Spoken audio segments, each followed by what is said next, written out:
Hello, my friends. It is day 87 of 100 Days of Prayer, where we are praying the Word of God concerning the theme of justice.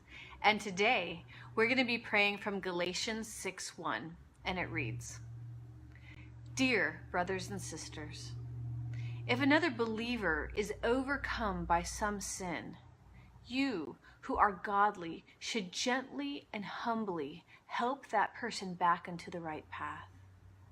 And be careful not to fall into the same temptation yourself.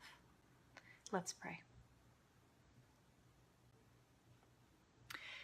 Yes, Lord, help your children restore other children who are overcome by sin. Help your children to be gentle and humble and wise, so they are not likewise entrapped. Help us to extend a helping hand and heart, all the while being aware of your heart for justice. Let us walk in wisdom and understanding in these situations. We are depending upon you for this. In the name of Jesus, amen. Amen, my friends. God bless you. Thank you for praying with me, and we'll pray again tomorrow. Mwah. Bye-bye.